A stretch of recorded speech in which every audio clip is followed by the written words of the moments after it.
Hello and welcome back to another Common Core Algebra 1 lesson by eMath Instruction. My name is Kirk Weiler, and today we're going to be doing Unit 1, Lesson Number 2, Variables and Expressions. Before we get started, let me remind you that you can find the worksheet that goes with this lesson, along with a homework set, by clicking on the video's description or by visiting our website, www.emathinstruction.com. As well, let me remind you that on the corner of each worksheet is a QR code. That code can be scanned with either a smartphone or a tablet to take you right to this video. Let's begin. Alright, today we're going to be talking about variables, and we're also going to be talking about expressions. Now the definition of an expression is very, very important. It's any combination of numbers that we know and or numbers we don't know. In other words, variables. So we can have expressions like 2 plus 7. We can have expressions like 12 divided by 2 plus 4. We can have something that involves a variable like 2 times x plus 7. Or something that involves more than one variable, m times v squared. These are all expressions. Please note they're not equations because they don't establish any kind of equality between two things. They're simply a combination using things like multiplication, division, addition, and subtraction of numbers that we know and numbers that we don't know. Now, a lot of times we want to evaluate expressions. In other words, figure out what their final value is when we combine all the numbers that we know. Okay, assuming that we know all the numbers. Now, in order to do this properly, what we really have to know is our order of operations. And what we're going to do is we're going to review our order of operations through the first exercise. What I'd like you to do is test yourself. I'd like you to do problems A through C by pausing the video now, and then we'll go through them. This will be a good test for you to see if you know your order of operations. I would suggest if you're watching this video at home and you don't remember them, do a little Google search or something else in order to figure out what they are. But pause the video now and take as much time as you need. Alright, let's go through A through C. In letter A, we've got 3 times 2 plus 7. And if you remember your order of operations, multiplication always comes before addition. So when we look at this calculation, the first thing that we need to do is 3 times 2, which obviously is 6, and then we add on the 7. 6 plus 7 then is 13. Alright, what you shouldn't be doing is adding the 2 and the 7 first and then multiplying by 3. So remember, multiplication and division come before addition and subtraction. So let's take a look at letter B. This one's a little more complicated. 8 minus 1/2 times 6 plus 24 divided by 6. Notice that we've got a multiplication here and a division here. We should really do them in the order that they appear in the expression. So that 8, well, that 8's not going anywhere, and then we have to find 1/2 of 6. Well, that's 3. And then we have to do 24 divided by 6, which is 4. Now all we have left is subtraction and addition. And what order of operations tells us is that we need to do this from left to right. So we'll do 8 minus 3, and we'll get 5. And then we'll do 5 plus 4, and we'll get 9. So hopefully that was your final expression. Please note that if you're doing these strictly on the calculator and getting the right answer, don't be patting yourself on the back. It's not about getting the 13 or the 9 or any of the other numerical values that we're going to get. It's about knowing what operations come first. So I would prefer that you do these by hand and get the wrong answer because you've made a simple arithmetic mistake. We all make simple arithmetic mistakes. All of us. It's okay. But it's better that you do them that way than get the right answer by typing them into your calculator but having no idea what you're doing. So let's take a look at letter C. Here we've got some parentheses involved. And if you remember order of operations from previous years, parentheses insist that we do what's inside of them first. So in fact, even though subtraction tends to come later than multiplication, we're going to do 8 minus 6 first, and we're going to get 2. And then we're going to do 5 minus 3, and we're also going to get 2. Now we have a multiplication and a multiplication, then a subtraction. So 4 times 2 gives me 8. 7 times 2 gives me 14. Be careful here. Whenever we subtract a larger integer or a larger number from a smaller number, we always end up getting a negative. So we'll get -6 there. All right. Now what I'd like you to do is I'd also like you to do letters D, E, and F. These are even more complex expressions, but I'm confident you can do them. Pause the video now and see what you can do.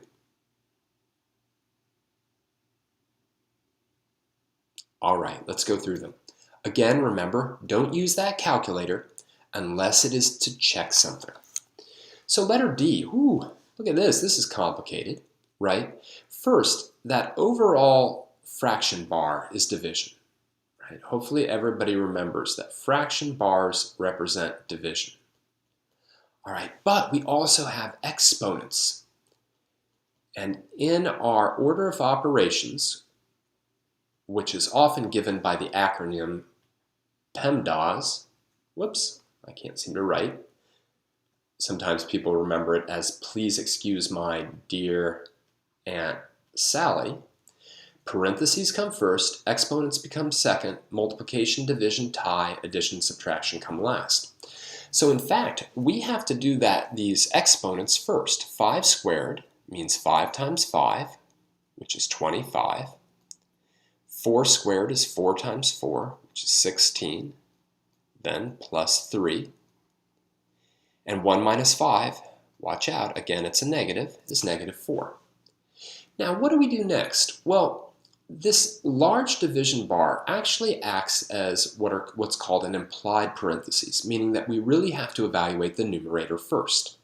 So we're going to do this subtraction and addition as we move our way over. 25 minus 16 is 9. Then we've got the plus 3. We'll take care of that division by -4 eventually. Then we have 9 plus 3, which is 12, divided by -4.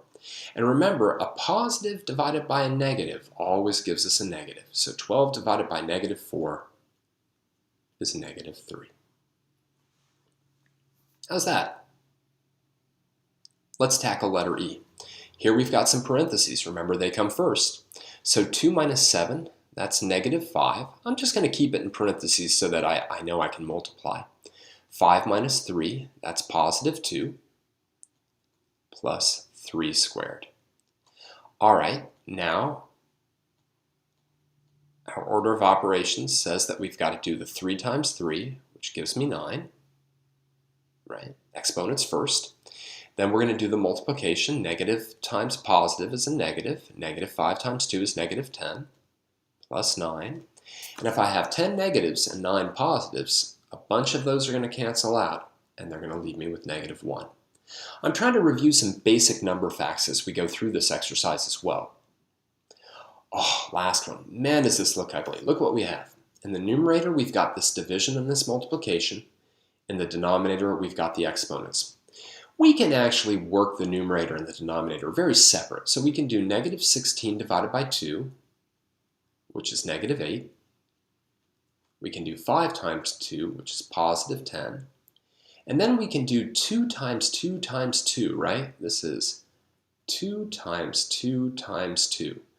2 times 2 is 4, times 2 is 8. All right? -8 plus 10 gives me a +2 divided by 8. Now watch out, 2 divided by 8 is not 4, right? When we have a smaller number divided by a larger number, we're going to get a non-integer fraction. Right? So that's going to become 1/4 if you remember how to reduce fractions. Okay? So there we go, a little review of order of operations. Please excuse my dear Aunt Sally. Parentheses, exponents, multiplication, division, addition, subtraction. And I am going to clear this away. So pause the video if you need to. All right. Scrubbed out. Moving on. Okay. One thing I can say for certain, with a completely and utterly blank screen, is that order of operations is extremely important. I mean, look, I made the entire phrase just blow up or burn with fire, whatever it was. You need to know order of operations. Okay, that's kind of funny. Order of operation. How about order of operations? that looks a little bit better. Really is quite important, right? You need to be able to look at things and understand exactly what's going on in an expression in terms of the calculation. I think I'm going to scrub out that S or it's going to hang out there. Let's move on. All right, take a look at exercise 2. Now we're going to bring some variables in, right? A variable is simply a letter that represents some unknown quantity. Now that unknown quantity might be changing, in which case we would call it a variable, or it may be something that's consistent or constant, in which case it's a constant. But we oftentimes let letters represent unknown quantities, okay? So if x represents an unknown quantity, we're supposed to explain the calculation that each of the following expressions involving x represents, okay? So for instance, let's take a look at the first one. This gets into how do we read algebra? How do we read it, right? So when I look at that, for me, I see 3x minus 8. And what that means is that we've done two things. We've multiplied x by 3, right? And then we subtracted 8 from the result. All right? What we don't want to do is we don't want to look at that and think, oh yeah, I took x, I subtracted 8, got an answer multiplied by 3. Order of operations tells me that the multiplication comes first and that subtraction comes second. So what I'd like you to do is see if you can describe what's happened to x in B and C. Pause the video and see what you can do. All right, let's talk about these calculations. So in letter B, the first thing that we did was we subtracted 4 from x, and then we divided the result by 2. And that's it, right? So we have to do this numerator first, subtracting 4 from x, and then we divide the result by 2. Probably the hardest one to describe is letter C. Keep in mind, what do we have here? We've got an exponent, we've got a multiplication, and we've got a subtraction. Please excuse my dear Aunt Sally. Hopefully I'm not writing right on top of my head. Right? So what we know is that exponent's got to come first. So we're squaring x. We're squaring x, meaning x times x. Right? Then we're multiplying the result by 4, and then we're subtracting 8. Apparently I like subtracting 8. Ooh, subtracting, great handwriting today. Subtracting 8 from the result. All right? So it's important. When you see things like A, B, or C, and I give you a value of x, or we think about what's happening to the variable x or t or whatever, we have to be able to read it. We have to be able to say, of course, we took the x, like in letter C, we squared it, then we multiplied by 4, then we subtracted 8. It's critical that you're able to do that. All right? So I'm going to clear out the text. Pause the video right now if you need to. All right, here we go. And it's scrubbed. Let's go on to the next problem. All right, so we also sometimes need to evaluate expressions. So we evaluated expressions in exercise 1, right? In exercise 1, we had these expressions that were completely numerical, meaning that there were no variables. And we figured out what their final values are. Many times, though, we'll have an expression that involves a variable Then we'll be told what the value of the variable is, and we'll have to figure out what the expression is equal to. So in exercise 3, it says for each given expression, explain the steps that the calculation is doing, and then, that should be that, not what. Explain the steps that the calculation is doing, then find its value for the given variable values. All right, so we're going to evaluate 4x minus 7 when x is 5. First, we want to explain what's going on. So take a look at this expression, right? What's going on is that we're first multiplying x by 4, and then we're subtracting 7. All right.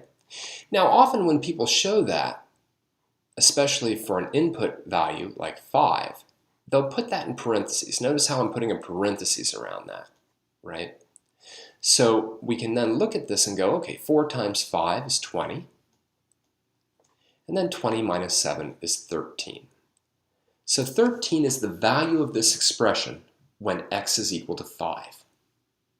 All right? Simple enough? Because we're going to do a number of these. So I'm going to clear out this text, and then we're going to move on. Okay. So let's keep doing it.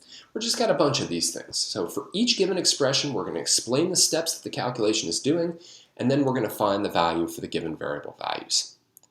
All right, so letter B, the expression 8 minus 2x squared when x is negative 3. All right, so, well, maybe I should have the explanation first, then the calculation. I don't know. But let's think about what's going on, right? We're going to square first. We're going to square the x, which will be negative 3.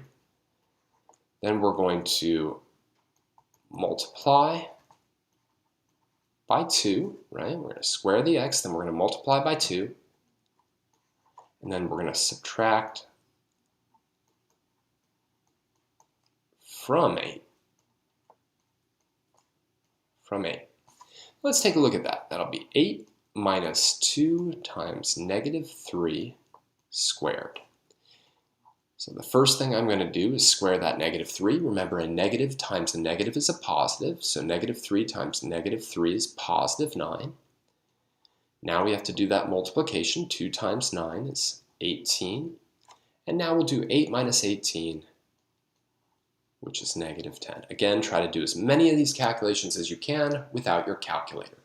Try to keep the numbers relatively small, relatively easy to work with, especially early on in the course, so that you can use just your own brain, your own memory, and understanding of multiplication, division, addition, subtraction to get the job done. All right, letter C. Let's talk this one out. Maybe we won't write out the explanation, we'll just talk it out. So what do we have? We've got these parentheses in the numerator. That means we're going to be adding 8 first. Then we're going to be multiplying by 2, then we're going to be dividing by 3, and the last step will be adding the 1. So let's see how that looks. Let's be careful.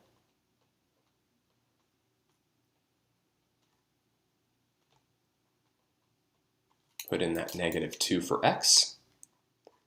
All right.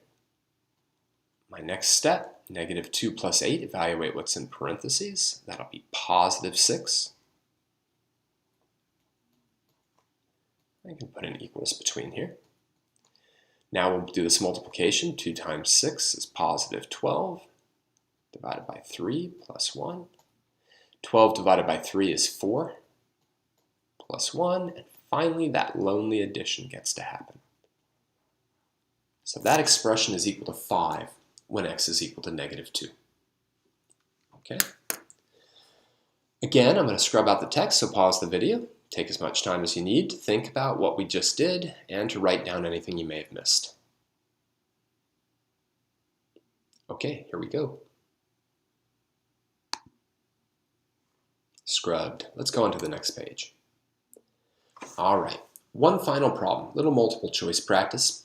Every once in a while, I'll be sprinkling multiple choice problems into our lessons to give us a little bit of, I don't know, standardized test prep, if you will. So what is the value of this expression? All right, let's kind of decompose it. X shows up more than once here, but that's okay. Remember, these exponents are going to come first, then the multiplication here and here will come second, and then those subtractions will come last. But let's substitute that value in. Right? Take a look at what we have. All right, so again, order of operations tells me I really should do that squaring first. So 4 times 4 is 16. All right, now I should do this multiplication. 1/2 times 16 is 8. 2 times 4 is 8. And then that minus 3.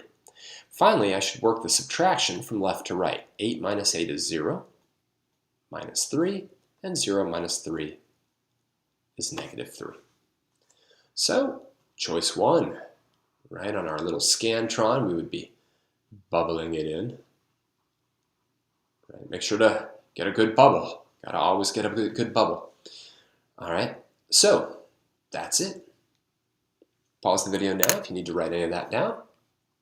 Not the filling in of the bubble.